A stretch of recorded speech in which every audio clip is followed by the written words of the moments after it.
All right, guys. All right, so I've started recording right now, and I think for the sake of whoever might be listening, um, so this is just a conversation I'm having with you guys, Vanola and Fahid. So you're both my friends, and we've been having conversations for a while now. So this is not the first time I'm having conversations like this. Although sometimes we have one-on-one conversations, but um, as I was saying, you sent me a message over the weekend and you're seeking my opinion on something. And when I listened to your voice note, I found out it was something I wanted us to have an open conversation about. And interestingly, your message started with some clarity on purpose and drive. But then as you got into your message, you guys started talking about something interesting, which had to do with survival mode. And that really piqued my interest. You understand that thing? You guys were talking about survival mode. And you both were defining what survival mode meant to you individually. And as I listened to your argument, I thought this is something important that we need to clarify. This issue of survival mode, whether it is a whether it comes factory fitted with every one of us, number one, and whether or not it helps us to achieve or it hinders us from achieving that survival mode mindset. So, as I was listening to your argument, um, I kind of got from Fahid that he was saying for survival mode is not something you choose; it's something that happens to us, and it's something um, that is more domiciled um, with people that are of lower income. Those are the people that actually get to feel the brunt of this thing called survival mode. But Van was on the other side saying survival mode might be real, but then we don't have to let it dominate us. So we can choose to be in survival mode or not. And you were not of the opinion that is domiciled with low income people. You kind of said something about even high income people can have survival mode, and that's what fosters greed in them. So I just want to start from there. And you guys can feel free to start from where you started from in terms of talking about purpose and drive. But then I really want to get to talk about this survival mode thing some more.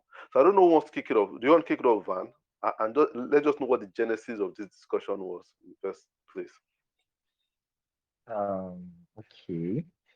So, I'll start with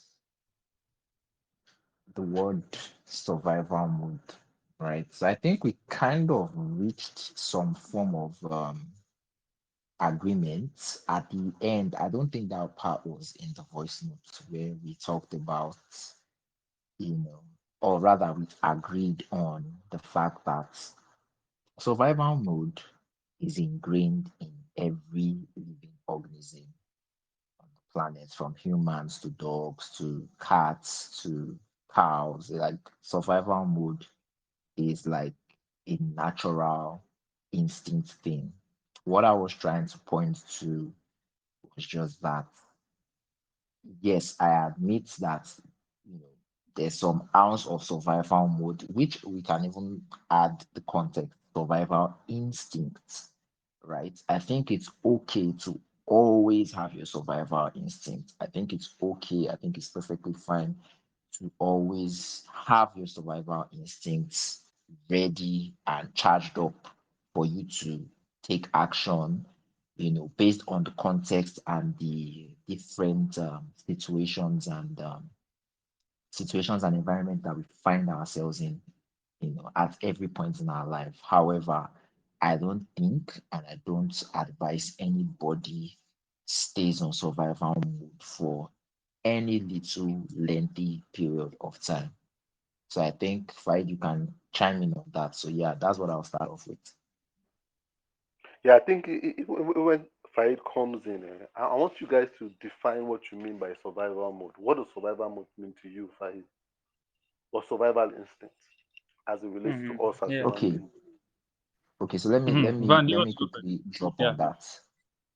So for me, survival mode at its most um at its most innate stage, I genuinely believe that survival mode is tied to survival instincts. But survival mode is basically you being on the edge. You always Mm, have to be in that um you have to have some that natural form of animal instincts in you to really be in survival mode. You know, when a person hears, maybe a person is walking down a path towards their house or whatever, there's like they come across a bushy section that kind of feels like a small mini jungle. Naturally, when you hear a growling sound, there's a survival mode slash instinct start to come up because you're not familiar, you don't know of any particular animal that is there. And the only thing that might come to your mind is maybe it's a wild animal, who knows how big it is, or whatever the case may be, right? So when you hear that sound, your survival mode kicks in terms of your biology really kicks in. You start feeling, you start reacting a certain type of way. Where your survival instincts come in, I believe, is how you react and how you think and how you just mentally, go through that whole thing. So survival mode is like your body, your heart is already beating, you're already sweating, you're already anxious, you're already ready to run. Survival instincts, however, is like, what do I need to do? How do I make sure that I'm in the safest position possible to not get harmed or mauled by an animal that I'm not even aware of? I just heard a growling sound, right?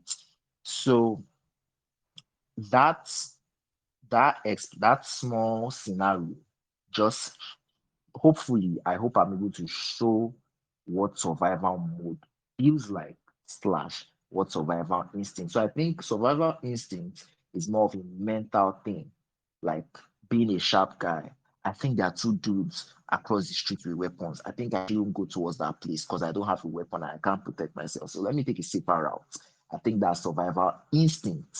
Survival mode, on the other hand, is when people are stepping up to you and moving funny, or outrightly trying to kill you, chase you, rob you, or whatever the case may be, and you're trying to like run for your safety, your life, or whatever the case may be. So I think that should give an understanding. So survival instinct should be like a more mental aspect.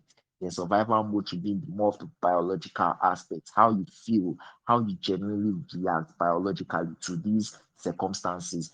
And just to add a very little context, I think survival mode gets triggered. And this is based off study and things from psychologists and people that have listened to that study these things for years, right? People like Dr. Nicole Lepera, Dr. Joe Dispenza, Dr. Bruce Lipton, right? They have extensive studies in these things. So survival mode can be triggered in your day-to-day life. Sometimes a particular person's call can trigger your survival mode, or not even your instincts. Instincts, you have to like think, right? The mode is you feeling, you reacting to that um trigger, whatever it is. Maybe a voice, maybe a ringtone, maybe I don't know, something. Anything could be a trigger depending on everybody's unique experiences. So I'll end it on that note. okay, so Faid, what are your thoughts? Yeah, thank you. I think Van has come up with a very, very uh, apt analogy, really hand in glove. I think it's perfect with regards to explaining what survival mode is and what survival instinct is.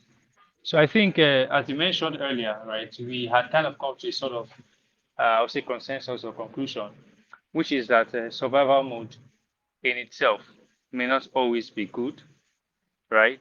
But survival instinct is something that everybody must have, and it's the reason why most of us are even alive.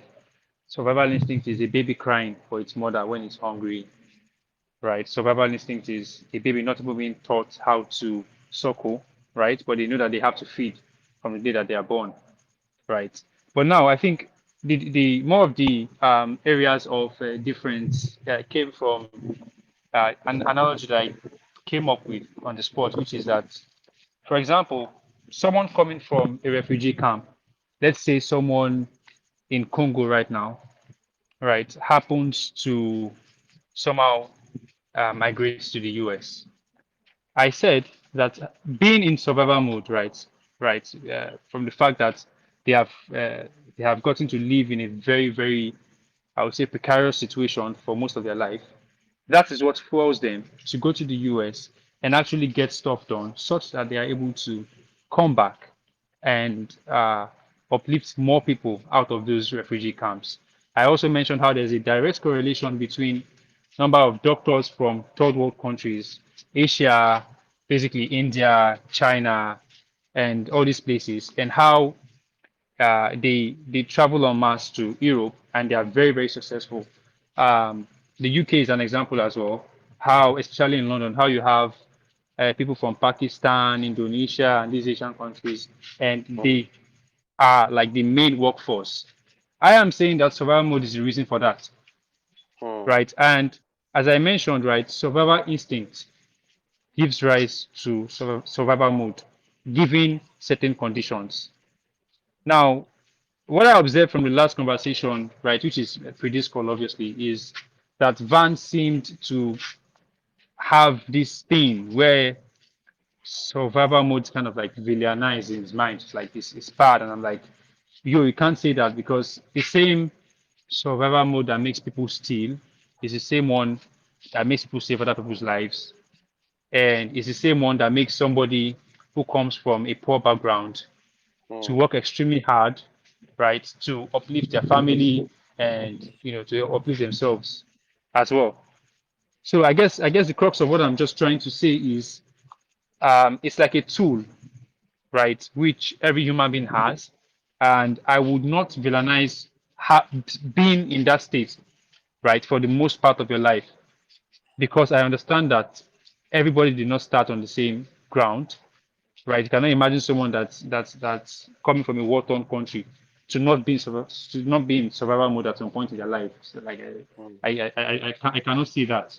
I mean, the reason why we have uh, first world immigrants whom have been able to sorry, first immigrants, right, in countries like the US and co, maybe from Vietnam. You have people who say my parents came from Vietnam during the World War and this and that. And those parents end up struggling, maybe working as bartenders or something, just to give rise to their children, whom they now train so well that they become doctors and lawyers and this and that. And their generation is saved, at least for the next few generations, which is basically they've been able to put food on the table, they are well to do and stuff like that. That is being fueled by that survival mode from tough times. It's like how they say that easy time creates tough men and hard times creates what is it? And the easy times create weak men, right? And big hard man, I times yeah. think create I tough think men. what they're trying to say is something along the lines of nations are born stoic but die Epicurean. So for those that Yeah, might not something like understand, it's just to yeah. reference that nations are born with strong men but die with weak men, something of that nature because of soft life and etc. Yes, that's exactly what I'm saying, right? So I'm like, uh, it kind of, for example, someone can grow up in this Nigeria, right, and end up being a Yahoo boy due to hard times. And the same hard times is what will push someone to like watch 1,000 courses.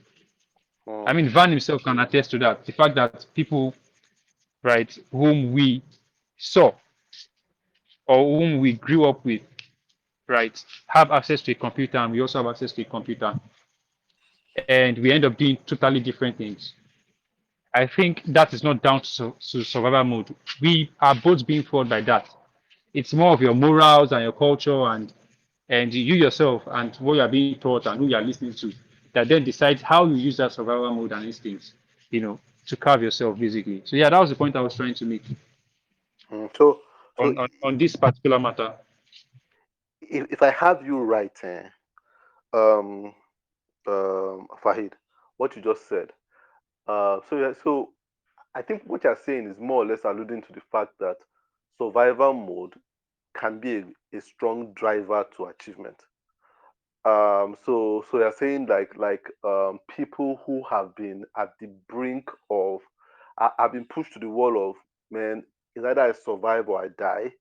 have one way been hardened or toughened to be able to push through further than people who have had it easy. So I'll give like an example of someone like this retired, or is he even retired? Sef? Well, Francis Ngannou, this guy that a UFC fighter from, was it Cameroon or so, and he once talked Francis about, Ngannou. yes, Ngannou was talking. I once watched a video. He was talking about how he came from a very hard background in um, Cameroon, where he worked a lot of odd jobs, and at a very Mm, early age, he was working a lot of physically demanding jobs. And one way or the other, he found himself in Europe. From there, found himself in the US, and then the first time he got into the ring, he knocked the guy out because he knew how much physical labor he had done. Do you understand? So that's one guy that had been toughened by having to survive by doing any job that came to him. And now that he was in an easy environment, he being in the ring was not a big deal anymore. He was a beast in the ring. And we kind of find these things even with people like Mike Tyson and other fighters that grew up in the ghetto. These guys had to fight for their for daily bread. They had to fight and they had to be toughened. so So getting into the ring, it was like channeling that anger and that frustration on their opponent and then knocking them out. So what I'm getting from you is that survival mode or survival instinct can one way or the other sharpen a person to achieve more, can be a driver to achievement. Is that what you're trying to say? Yes, yes, and to chip in something else, right? I also allude to the fact that the same survival mode can make someone become a drug dealer in the same streets. Mm-hmm. For example, Mike Tyson came from the ghetto. How many people became drug dealers, right? Yeah, yeah, And he became what he became, right? But yeah. then, what I noticed again, what I observed from the conversation was that Van seems to be attributing the fact that more people, when put in that situation, would end up being drug dealers than maybe a boxer or someone who works his way out of poverty legally, right?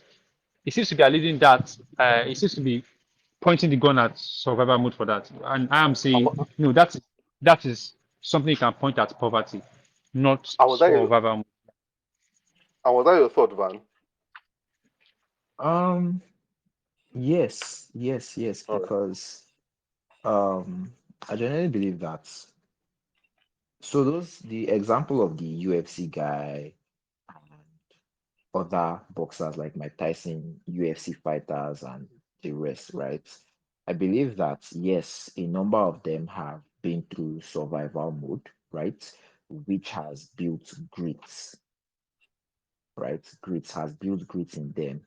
But at some point, they need to step into a more purposeful mode, a more positively disciplined mode, a more controlled aggression mode. Because when we think of sports, boxing, I've trained before, right? And I can tell you that if you've ever been into fighting in terms of maybe studying the art or maybe even practicing it, you need discipline. It's not just aggression. And why I'm saying that is Mm, survival mode, there's no discipline to survival mode. There's discipline to survival instinct. You see, survival mode is I want to punch you, like I want to kill you.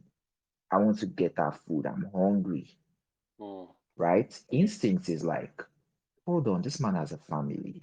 Oh, wait, does that make me evil or does that make me a lower level animal? So instinct might say, you're hungry, but hey, you need to find another, as a human being, obviously, right? I need to find another means to eat, but see, survival mode at its peak, right? Not at the beginning, at its peak. Man, that's why somebody in Nigeria, quote unquote senators, for example, would have a salary of 38 million, but still find reason to tell you that they've stolen another 2 billion. Would still find reason to go the extra mile of theft. Like how much is enough? I remember hearing in news one time about um money being found in a sewage in one of these guys' house.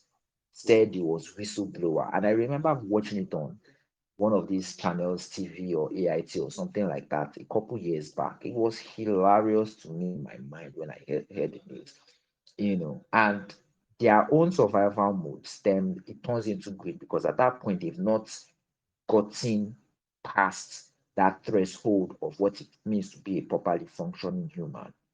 So you still operating on survival mode, you still need to steal, you still feel the need to grab and grab and grab. And that's why I said something in, I don't know if I said it to the VN or so, but I'll repeat it. I said something on the lines of, I empathize with anybody who has struggled, who has had a very difficult background, who has been through things, unimaginable things, from kidnapping, from rape, from just outright abject poverty, living under the bridge. I empathize and I respect everybody's background and everything they've been through, right?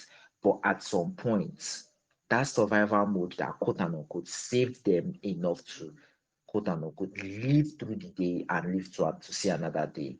At some point, they need to leave it alone. It's like the mentality we had as kids. It's fine to retain some of it. It's fine to retain some playfulness, some ease of mind, some openness, some curiousness, and things like that. But at some point, being an adult, you need to start being more um, more logical to some extent, to some reasonable extent, to become more logical, maybe for provision for family, for being a responsible person to the society and things like that. So survival mode might have gotten us through a certain phase of our life if we were born in a certain environment. I understand that and I respect that. But if we operate on that same OS of mentality, of survival, of I have to keep, I have to kill, I have to do this. Like it's a pressure thing, right? If we have to stay on that mode, I think we're going to have a very unhealthy society. Worse than we probably are even seen. Because I genuinely believe also, just to add another small context, I believe that a lot of people are actually living on survival mode, unhealed traumas, and so much childhood experience. And now, at this point in my life, I can say confidently that I see the inner child in people when I interact with them through a conversation, through repeated communication, or whatever the case. I see either a healed inner child or an unhealed inner child in them. And that thing, it might not outrightly have even been from outright survival mode, but I can see some survival mode tendencies in terms of interpersonal relationships to parents, to brothers, sisters, cousins, or whatever you, you know think of. So I think that it's okay to let survival mode run, survive, go through the day and stuff. But at some point, if we keep living on this same survival mode that has saved us, that has kept us alive, it will end up being like a fire that consumes us because at this point it becomes like a wildfire.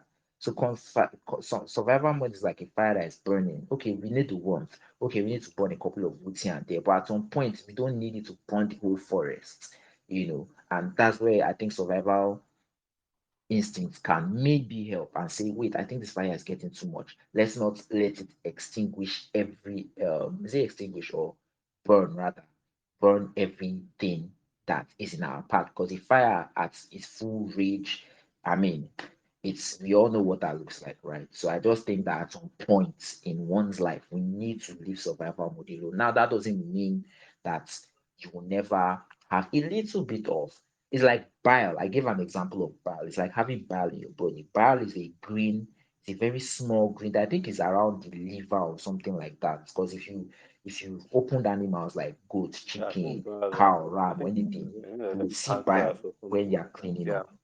Sorry? yeah, yeah, yeah. If I'm not wrong, I think it's produced by the pancreas or something. I'm not really sure about that, Yeah, but I I think think that's so. So it's this green small substance where I think if you pause on the meat, that part of the meat at the very minimum becomes bitter. So people yeah, use it as yeah, an English expression to say something like, "Why are you so bile?" or "You are acting bile," meaning like you are acting bitter or from a bitter place. yeah. As far as I understand how they use it. So I think at some point we need to let go of survival mode and tap into a new frequency of existence And it might not even be thriving, it might just be a But state do you of think balance, of calmness. everybody can afford to do that? So now that you say that, like what I'm establishing is that some, if you, even if you restrict, let's restrict it to work right now. A lot of people Yeah. work for survival. You understand? A lot of people work for Yes. survival because they need to eat. You understand? And I remember Yes. Faheed saying this yesterday in his VN. He was saying that Yes. the bricklayer uh, works to eat per day. You understand? So it's about Yes. survival for him. Do you think that Yes. bricklayer can just stop working? You understand? Just say, I'm not going to work for survival anymore. I'm going to just go to a higher Yes. level of thinking and just leave this survival thing and just start working for a So higher purpose. yes. So here's what I genuinely believe. I genuinely believe that at some point in one's life, right, one has to just take a step towards the unknown of saying, I'm tired of this thing. Maybe I might not be able to quit today. Maybe I might not be able to quit next week, but something needs to change. And at that point, then the universe, God will start brewing in things that will happen. But I'll call it a bunch of synchronicities. Now, it's not going to be straightforward. It's not going to be easy. It's not going to be a handout of take keys to your new life, enter the life and start living it. It's going to be a bunch of, oh, I met this person here. This person was kind to me here. I had a strong urge to do something here. And everything is like a Mm, walking mechanism that if we tap into it, I've seen this thing happen in my life too. If we tap into it, amazing things that we never thought possible will happen. Financial mm, breakthroughs, mental breakthroughs, healing, forgiving yourself, forgiving people that might have hurt you. You know, saying, I know this thing that this person did to me made me turn into this maybe monster or this survival mode, hungry type person, but I choose not to be this person. At some point, I feel and I genuinely believe that if we want genuine change, if we want a healthy keyword, healthy change at some point in our life, we need to leave survival mode alone. Because survival, like the word goes, is supposed to help you survive. Now, we didn't come to this life to just survive, we came to thrive. Now, thrive doesn't necessarily mean, oh, I have 30 billion in my account with all the luxurious cars and all the clothes to my feet or anything like that. It just means I'm able to live a life where I don't need to look at the next man and feel like I want to harm him because I want to collect something or outsmart him or basically like they call it play fast one on someone, right? If you have to always be on that edge to always, oh, let me just sneak in to get this money or deceive somebody, if you always have to be on that deceit and cunningness and you know ruthless levels of actions without thinking of ramifications and things like that, I think one is still operating on survival mode. Like I said, just to add again, I really respect, empathize with people like this, but I think at some point they need to change. If not, it's like a fire that will consume them. What are your thoughts, Fahid? Yeah. So firstly, I would like to help everyone see that.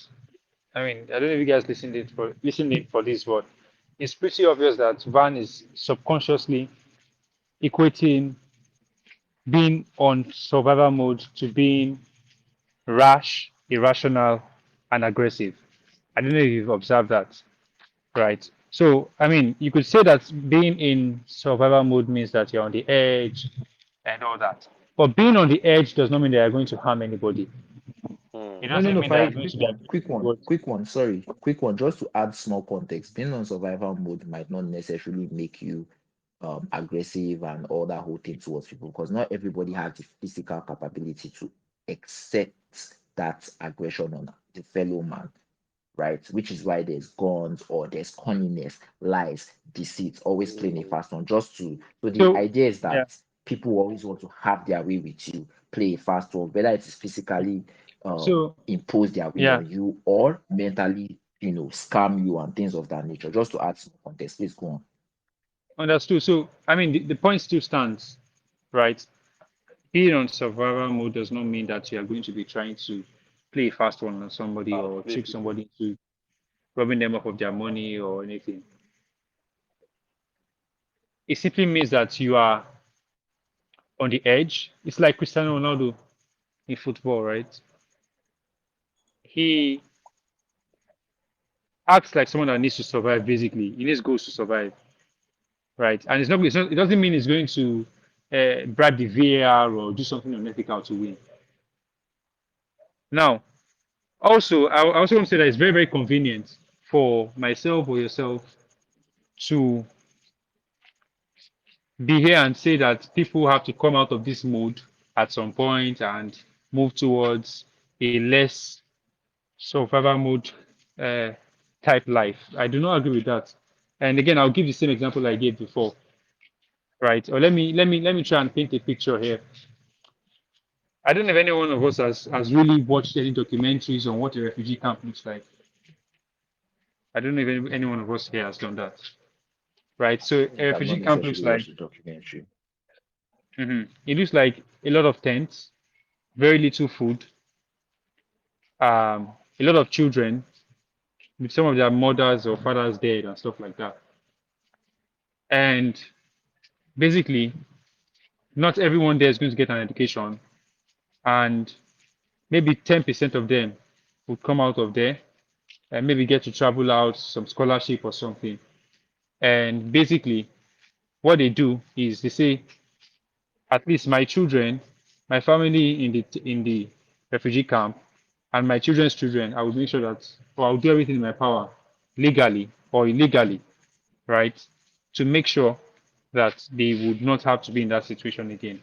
Now, whether they choose to go the legal route or the illegal route is down to that person's morals, the person's belief systems, and the person's morality, basically, right? That again does not have any.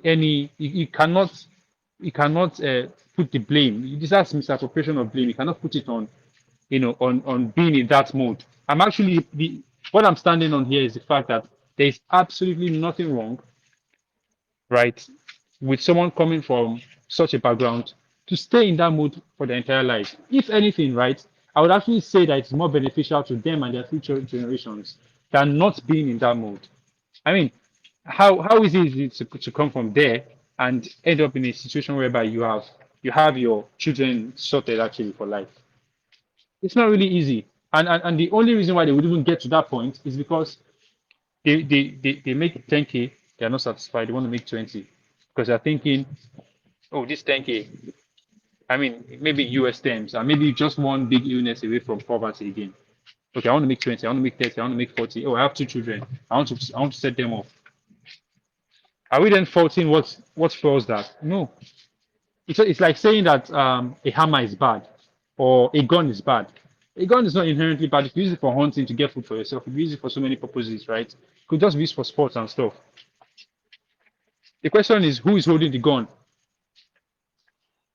right? So I believe that what we are mistakenly doing here is we are looking at the product of a lack of morality and a lack of people having a strong moral compass and putting that on them being in survival mode. And I'm saying that's not the case. I don't know if Van is able to see what I'm trying to put forward here. Um, just to add something, survival mode has no moral compass at its peak. While I keep saying at its peak is just to show basically when you're operating based on survival mode, right? There's nothing like morality. A Yahoo boy who is operating on survival mode will justify why he Mm, stole from the white client or whoever client. A thief, an armed robber who carries an AK-47 to a neighbor's house to say, "Give me your money." Da, da, da, da. That person is not thinking of, oh, this man has a kid, or this man. Some of them even go as far as trying to sexually assault. You see, that mm, survival mode, that hunger, like I said, it's a fire that has no boundaries. There's no extinguisher to say, hey, I think you might be doing too much. Calm down, stop. You know? So survival Mm. mode, basically operating in that mode, I think it's very now I've studied this thing. Now I'm not even saying it based on just how I feel. I've read at least two books, audio books, right? What at least 9 hours clean, listen to it, right? I've gone through studies that explain what survival mode does to your biological. Like when you're in survival mode, you can have you will not you can have sorry you have I don't know the percentage. I'll need to do the research, but you have a stronger tendency to fall sick, to attract bad things to you, to attract a negative life. To just it's just horrible. It's kind of like how to say there's nothing cool about being poor. There's nothing cool about being in survival mode. at some point you need to keep your survival instincts, you need to become sharper, you need to become more aware that, oh, somebody wants to harm me, let me guide myself, let me take care of my family, let me do all these things. But if you operate in survival mode, man, will you steal and justify it every single time? You might want to sexually Mm. assault somebody. Oh, I've not had sex in a while. I just nah.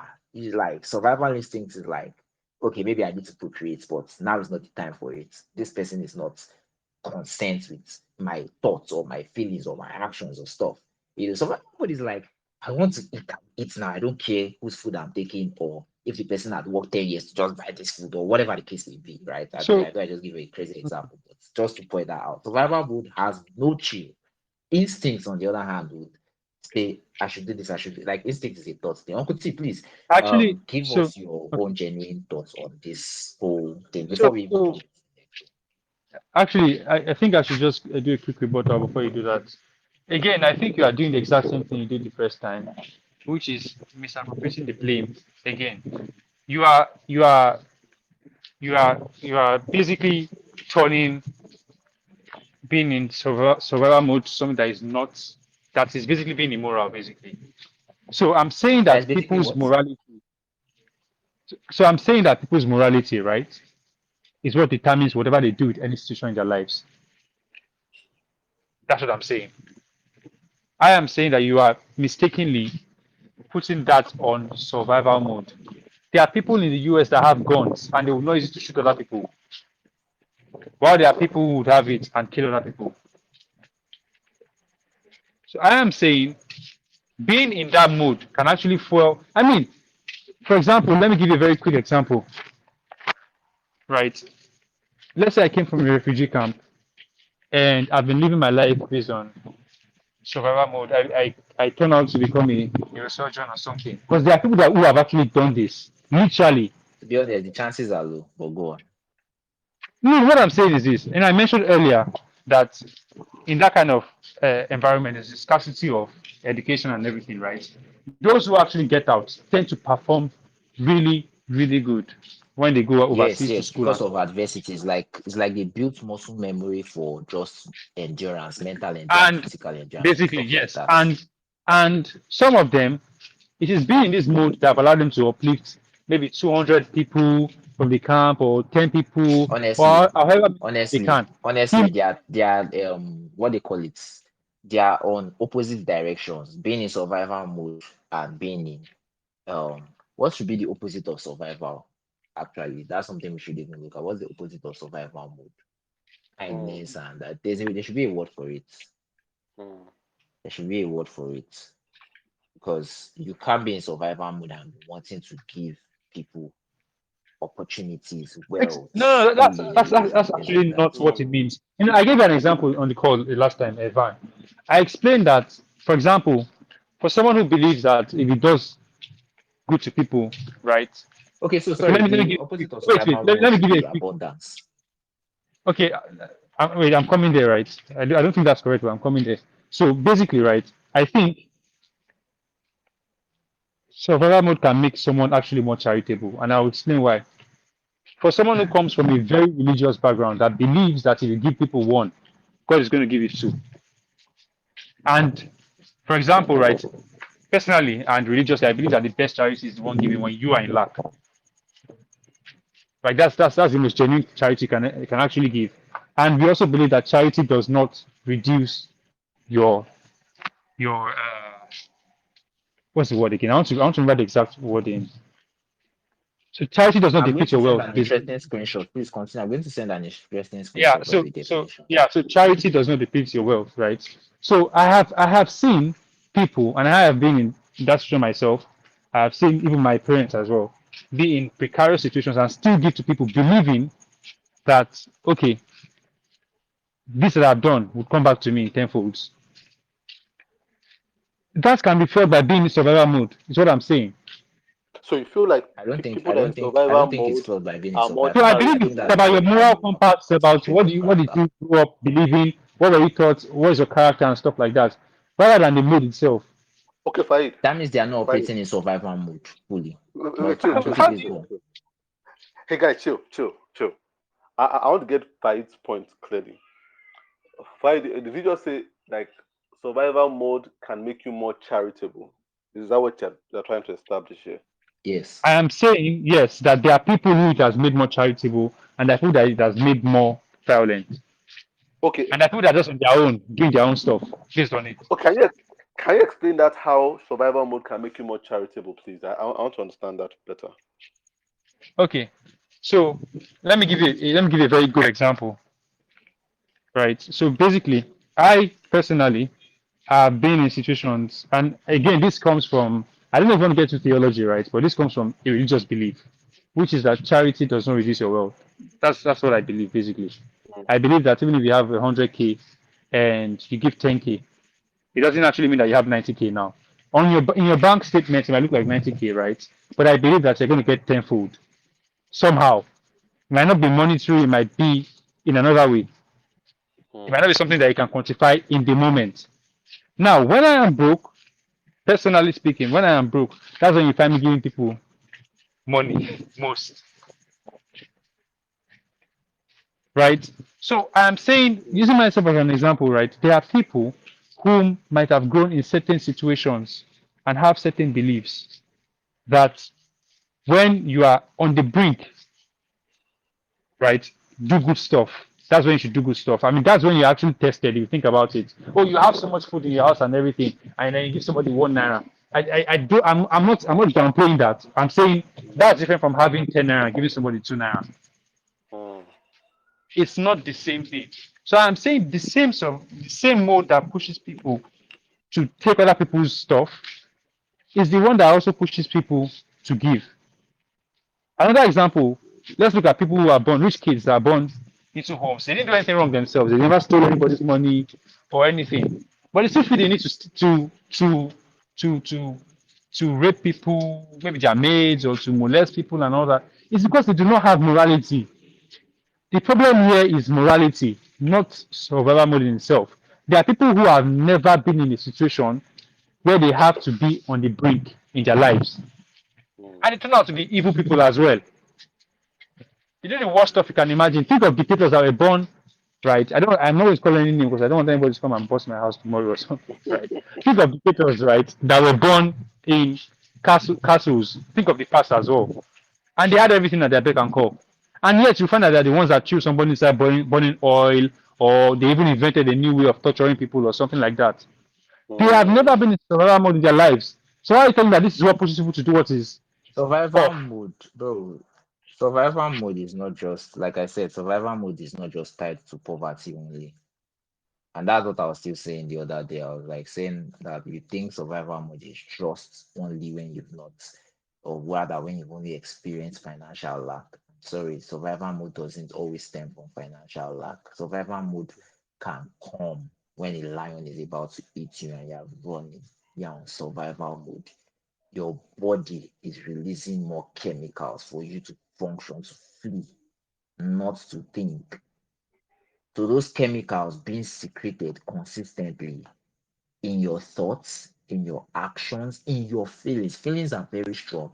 Now that's the talk for another day, but feelings have vibration, which you can tie to intuition and quote and unquote the unknown. You can tie all those. That's like I said, talk for another day, but feelings are strong, very, very, very strong. And for those that might not, for me to make it easy to understand, let's just call it intuition. It's a very ruthlessly strong thing. And Uncle T mentioned this thing in one of his podcast episodes, which I remember vividly. The encouragement I later regretted. I think that episode is one of the many starred episodes in the Club Masterclass, as far as I'm concerned. There are many, but that's one to definitely remember.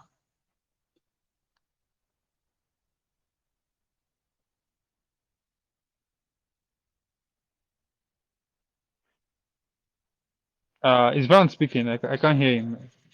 I Uncle think T, his are you mic there? just went off. Yeah. I can hear you, Yeah. but I couldn't hear Van anymore. Okay, what about Van, can now? you hear us? Okay, I can hear you now. Okay, sorry, where did I stop? Because apparently Okay, you're maybe it talking was my about network. the episode on the podcast. I was talking about the encouragement I regretted. Yes, I was just saying that like that's something to definitely reference to And kind of just ended it on that note. But Uncle T, Okay. please give us your All right. own. Okay. All right. So, it's a very, very interesting conversation. And as you guys were talking, you were both making very strong points that I was thinking, okay, I agree with this person. And then someone else make another point, and I'll be like, I mean, that makes a lot of sense. So, obviously, both of you have thought about this thing very deeply, and you both believe deeply in what what your conclusions are. So none of you is talking on the surface. None of you at all. Both of you are really talking very deeply about this. Although we just have a few more minutes, I don't want to keep this longer than an hour. But I'll just try to just tell you what my thoughts are from the first time I listened, even till now. Um, Nobody's wrong, nobody's right. But personally, I feel this thing called survival is a very strong word. And I think it's such a strong word that we don't even know what it means. We don't really know what it means. I don't think anybody has really done anything. Very few people have done anything in their life to survive before. You understand? I don't think very few people have been in a situation where they've have to do something in their life to survive. And a lot of times what we call survival is doing something to meet a basic need, like I mean, I'm hungry, I need to eat, so I need to buy food, I need to work to buy food so I can eat. That in itself, I don't think it does justice to that word survival, because then if you didn't buy that food, you still go ahead living. You understand? I think survival it's like a I once watched something on Discovery Channel. A man who was going mountain climbing was fell, and when he fell, a rock slid and caught his hand. A boulder slid and trapped his hand, and he was there for days. And the first night he was there, he still had water, he was drinking it. Second night, I think rain fell, he gathered water, he was able to drink it. By the third, fourth night, he ran out of water, no water, and then he had to cut off his hand. He had to cut off his hand. And I can't remember how he cut off his hand. I can't remember. I don't remember whether he actually cut it off with a knife or he chewed it off with his teeth. But whatever it was gruesome. And he said the first time he thought of doing it, he couldn't do it. He couldn't do it. Then the second time he didn't even think too much. He just started doing it. And he said he got to a particular place where he was cutting off, that he wasn't even feeling pain anymore. He just knew that that arm had to go off. And he cut off that arm. This man had no medical degree. He had never done an amputation before, but it was that arm or death. And at that point, there was that's why I agree with what Vanola was saying about when we really know what survival is, morality will be suspended. You see, at that point, they were not thinking whether it was good to cut off his hand or not. It was what had to be done. And there are a lot of people, there are quite a number of people that have been in that situation where they've had to face one option: die or do this thing. And that in itself is survival. A lot of what we see are just a lot of what people call survival. A bricklayer working and having to send his children to school is still a luxury. That you still have children that can go to school, that you are working for them. It's not particularly survival, it's still a choice. If the children didn't go to school, they will still exist. So survival. So when you guys are talking, I'm looking at the opposite of survival. And the opposite of survival is to succumb, is to die. So I don't think a bricklayer sending his children to school, working over hours, that school is still a luxury. That you want to eat 3 square meals, still a luxury. Survival is what you have to do, and there are no options. And then for a while, when you're caught in that situation, morality doesn't really exist anymore. Doesn't really exist anymore. And that's why I think Van was saying, hmm, it's a state of anarchy when you get to that stage of I need to survive. Every other thing that people call survival is pretty much it's pretty much I don't want to use a dismissive word like an excuse to do something, but then I, I believe it's not survival per se. It's just hard. It's just hard. So the difference between a hard situation and survival. So you know, I think there's an instinct in every one of us, as you've all said, that God has put in us to that instinct where adrenaline kicks in and there's a bullet in your leg but you're still running. That's survival. You understand? You don't feel that pain till you get to safety. Um, and I don't think a lot of us have gotten there. Now, Hello, Uncle T. yeah, Please, can I Van, quickly add very, very small, something very small to that thing you just said? yeah. So I want people to have context that survival mode also, I don't think I've mentioned this thing all throughout the talk, the call, is that survival mode gets, Sorry, Van, we can't hear you again. can you hear me now? Yeah, can you hear you now? Okay, perfect.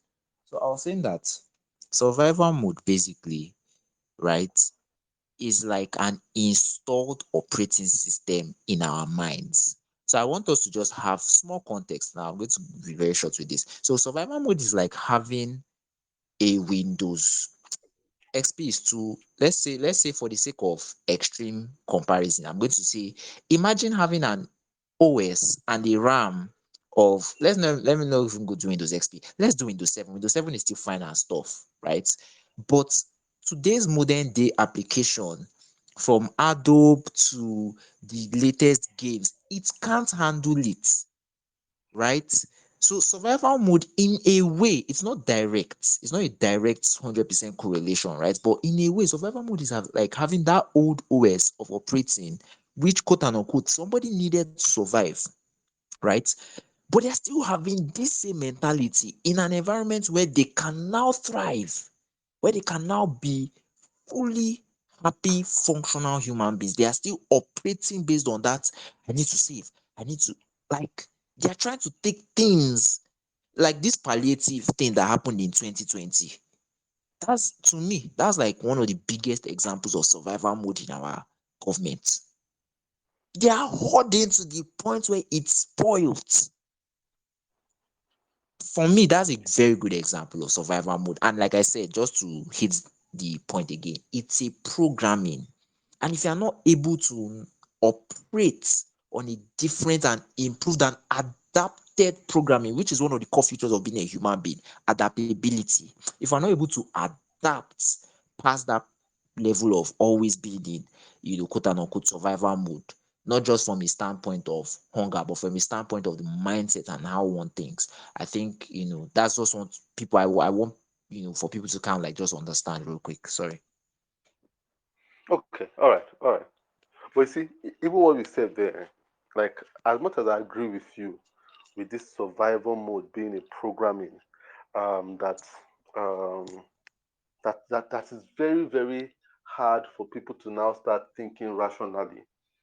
I think where I agree with Fahid is the fact that none of us now, none of us, not me, not you, not Fahid, can talk about what people actually do in survival mode, whether they are constrained to do bad or they can choose to do good.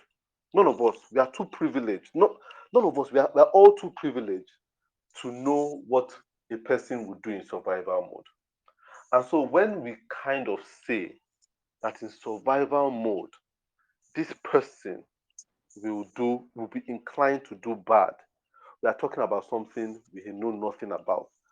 There's a movie, and this is the first movie I ever watched on Netflix. When the first time I downloaded Netflix on my phone, it was the first movie me and my wife watched. The movie is called The Platform. Brilliant movie. I want to watch it again, self. I don't know if it's still on Netflix. It's called The Platform. Let's check it out. Yes, and the synopsis of the movie is it shows a prison. A man just woke up and was in a prison. We don't know how he Hmm. got there, why he was there. He was in a prison cell, like a cell. And in that prison, there was a giant square hole. in the front, in the middle of his cell. Giant square hole. And when he looks down through it, it's like it goes very down, it goes very deep down that if he jumps through it, he will die. He couldn't see the end of the hole, just one dark hole. And when he looks up, he can see the hole even go up. So it was a giant hole that went through a tower. So obviously the prison was like a tower. And every day a platform will come from the top and would have food on it. And depending on what floor you were, because all of them had roommates, you have one roommate. And depending on what floor you were, so if you're on the first floor, you get the freshest food. If you were on the fifth floor, you get less than the person on the first floor. If you were on the 50th floor, you get very little, just maybe bones and stuff. But then when you go lower, you get absolutely nothing. And so each time, after some days, they will sleep and then they will inject them again and take them to whatever floor. For some reason, they never told them why they were changing the floors. But then the first time he woke up on the middle floor, the second time was on a higher floor, and then one time he woke up and it was on one of the lowest floors. In that lowest floor, said there's no light, it's dingy, it's dark. And when that platform came, there was no food whatsoever there. And the guy that was his roommate, when he was on the ground floor, you see, this was a decent man. Oh, they just stayed looking at each other for the first few days. And after a few days, they started looking at each other like food. And this man that resolved he was never going to eat anybody just got into this stage with him and his roommate just started fighting to eat each other. You understand?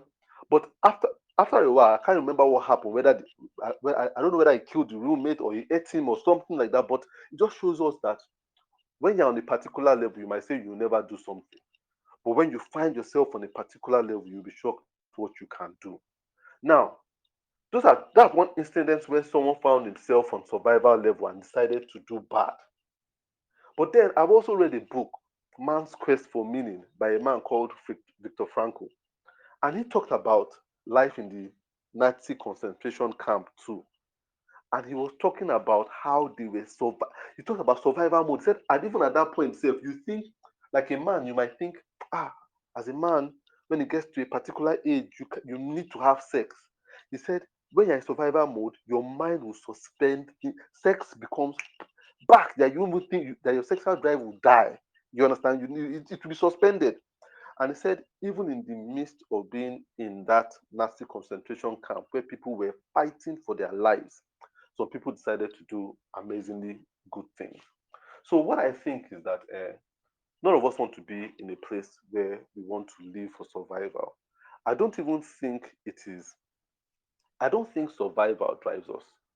You understand? So, I think it's even a miscommunication, misuse of words where we say survival brings out the best in people. I don't really think so.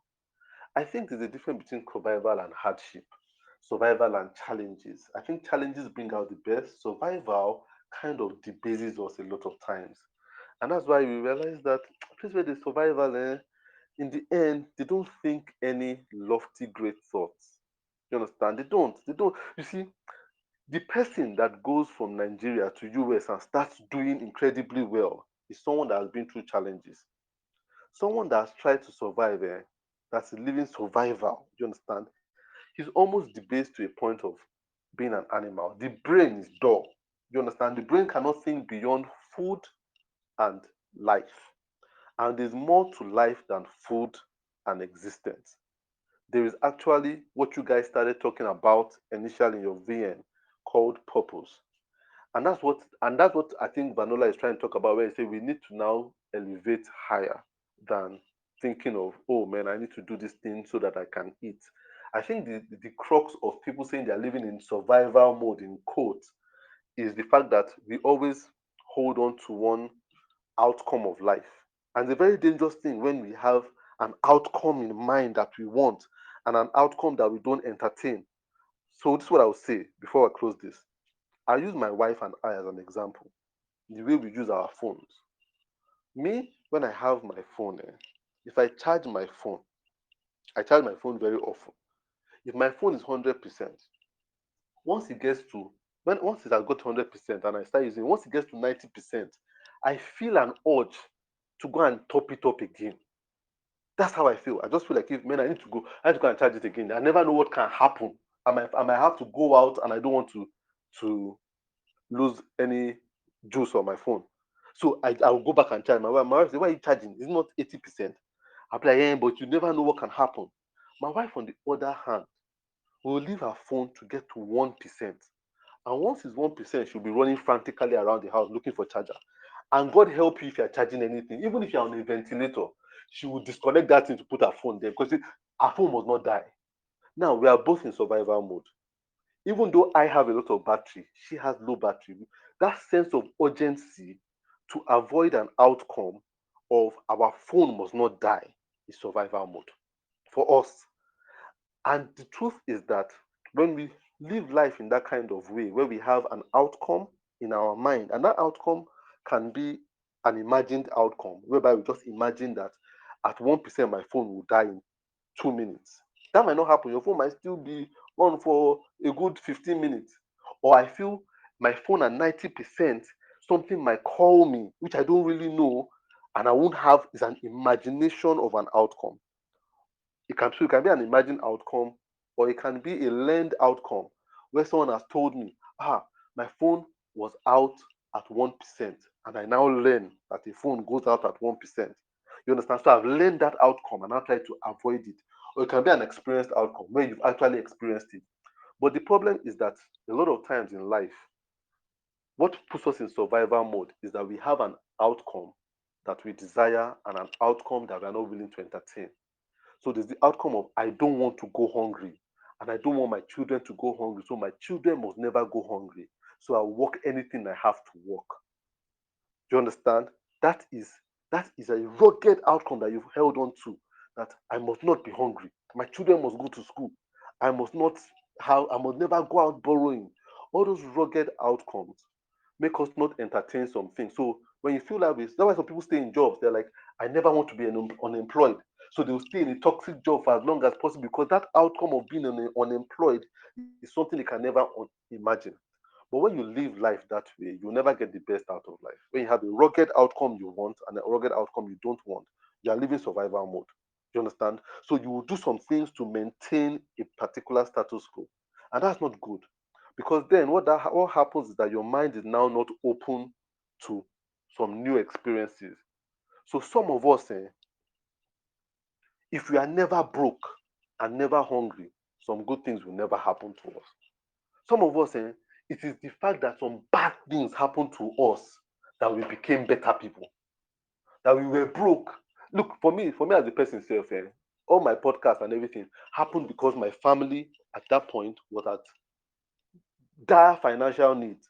That's why I started ProUp Masterclass. You understand? But if everything was floating well and I wasn't open to being broke, I'll never think of what can I do. And then I would have never started the podcast. And I can assure that some of you too have been through that. Some of you, you've got through heartbreak. It is that heartbreak that has allowed you to know yourself and to know your worth. You understand? So what I really feel at the end of the day is that survival mode is a ruggedness to not want to see something happen. So I don't want to go hungry. I don't want to die. Even that I don't want to die itself is holding on to a rugged outcome of life. And the person that is not prepared to die is not prepared to live too. So you see, the people that live life the most are the ones that say, look, I could die tomorrow and I'm open to that. So because I could die tomorrow, I need to live my life in a particular way today. But that person that is not entertaining the sense of death tomorrow will do anything to live. And the truth is that when death comes, and death is meant to be a beautiful thing. But because some people just resist it, you understand, they don't die good deaths. You understand? So they die fearful. So what I feel is that we shouldn't be in survival mode. I think there's a higher thing than survival mode. And sometimes getting beyond survival is being open to the fact that if this happens, it happens. Man, this is it. I entertain it. You understand? And let's see what's on the other side of this thing. And when you're ready to see what's on the other side of something, you're open to a new experience. And being open to a new experience is what life is about. You understand? But you can't script life. But that survival mode, because we want to script life, we are too particular about scripting life. So that if I don't work, my kids will not go to school, my family will not eat. But the problem is, does your is sometimes that your family not eating might be the breakthrough of your brain opening up to something that your brain will never have thought of because your family is eating. I don't think that makes sense to any of you guys. Yes, I totally subscribe to that. It's very powerful, and yeah, I agree 100%. I agree hundred Hmm. percent. So yeah, from my end, I think it's while it makes sense, and I agree with it. I still think that it's a statement of luxury, and it comes from a place of a certain threshold of stability, right? I will still go back to the example I gave, where someone is in a situation where if he does not work for a single day, right? Okay. So let's imagine this. For example, as I mentioned before, a bricklayer, and there's like 10 other guys who want that position to be the one that is chosen to do that work for that day. And what would they get at the end of the day? Maybe 3K or something. Yes, Commuting to the place alone is like 600 naira, yes, right? And the work is very, very tasking on the body. yeah. And this person is probably doesn't have much family members that are well to do, such that they can even help him or anything. So I feel that and now this goes back to what Van said earlier, which is that when you have struggled to a certain point, it's okay for you to let go of that mentality and then look at the next level basically and No, no, get no, out of that. no. Fight. I don't want you to lose that train of thought. Let's go back to that person that is working is a bricklayer, has to work, Okay, yeah, and there are people. yeah. What lead us to the worst that could happen to him? Let's take it that he has to work and he doesn't get that job. Someone else has come that morning and gotten the job before him. What's the worst that could happen to him? So he's going to get really, really hungry Good. and let's say for that day he misses out, and for that reason he's not allowed to do the job the next day. And I mean, we've seen people die from hunger. It's not like it's a new thing. Yeah, Quite yeah, but literally. to die from hunger is not missing a job for one day. You know that. No, so what I'm saying is this, right? I'm saying Mhm. missing a job for one day could potentially Yes, lead to you not even getting that job to do but on another you day. can say, but you can say exactly what I'm saying now. Now you have an imagined outcome. So actually, not doing that job for one day is not going to kill you. And that's the same thing we have when we get fired from work. We begin to panic. We begin to panic like, oh man, where am I going to get my next job from? Oh, next job. And then in the end, you realize that you can actually, you know, you know, something that happened in my life, even of recent. There was of recent at a point when my account gets to 100K, I start panicking. You understand? And I realized that there was a time I even did a podcast on it. When my account got to 40K, I was panicking. I was like, hey, I have children. How are they going to eat? How are they going to this? And stuff like that. But God came through for me.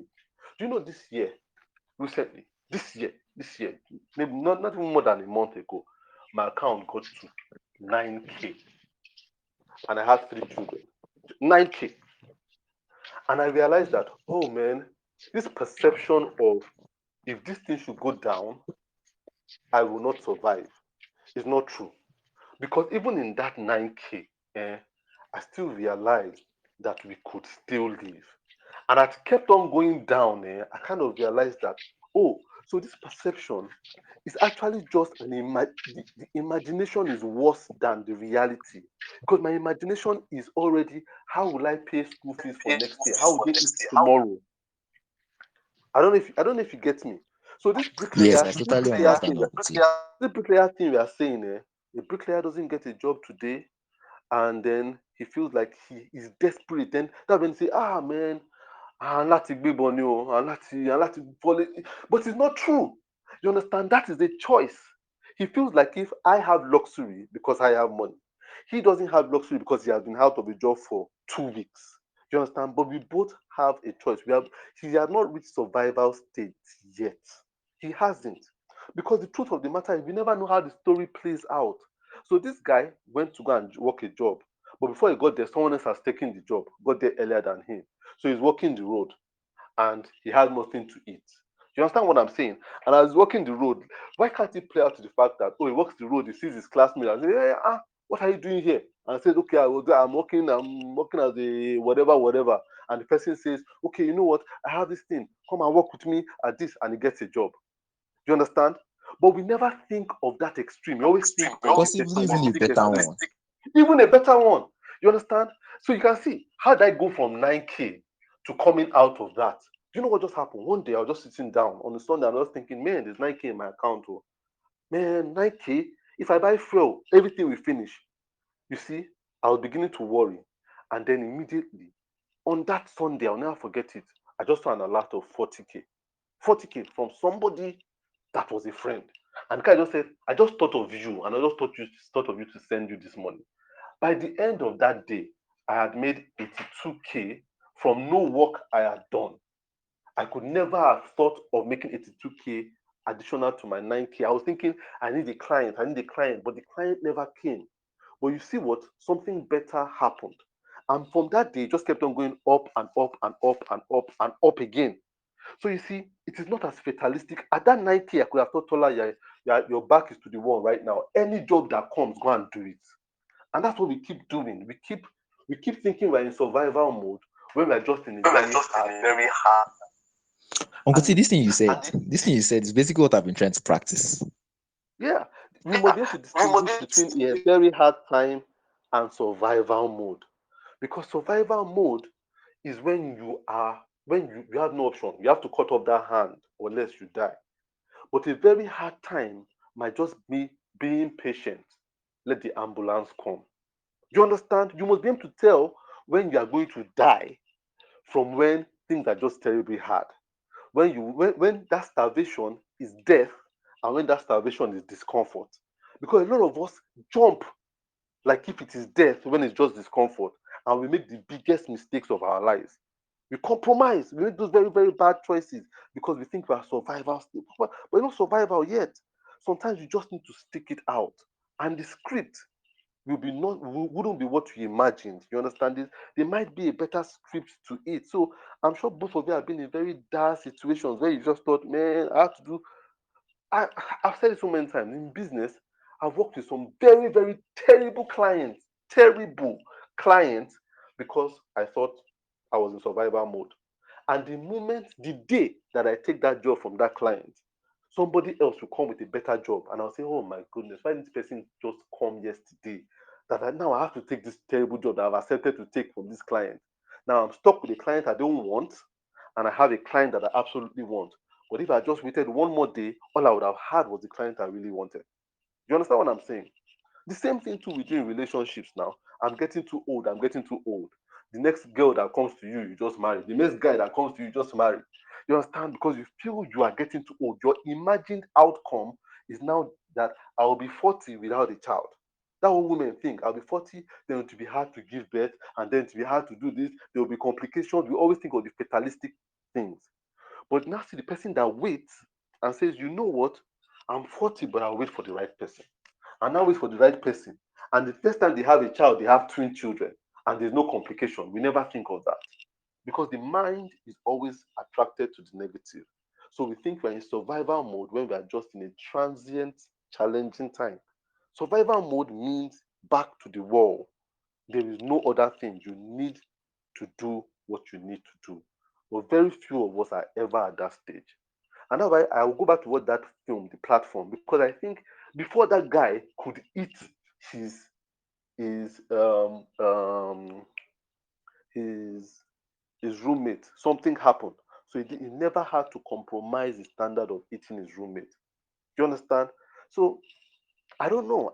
Those are my thoughts too. I just feel like that survival mode is an extreme that a lot of people have not gotten to, but they say they've gotten to it. So they begin to do extreme things when it's not really necessary to do extreme things. You just need to be patient. And that's where your value system must be very strong. When you have a strong value system, you won't compromise very easily. I think at this point, if I end this conversation here, maybe we'll have the conversation again next time because it's school night. So I might have to go and get my children to bed. But then It has been interesting talking to you guys on this matter, and maybe we'll still get to talk about Uncle it T, thank you as for well. the powerful context that you've dropped. Like I think we've gotten a whole new angle to this thing, and it's just extremely powerful. Extremely powerful. Like I didn't record it actually. I didn't record it. All right, guys. All right. So thanks, Vanola, for taking the time to join. Thanks, Fahid, for taking time. It's always good talking with you guys. You guys always have some deep insights about stuff. So I don't really have recorded content discussions with people, but talking with you guys, I know that it's always something that gets me to think too, and I appreciate that. All right. So hopefully we get to talk soon. But thanks for taking the time, Thank you Fahid. very much, Uncle T. Yeah, thank you so much, boss. All right, guys. Take All it right, easy, guys. man. Yeah. Bye.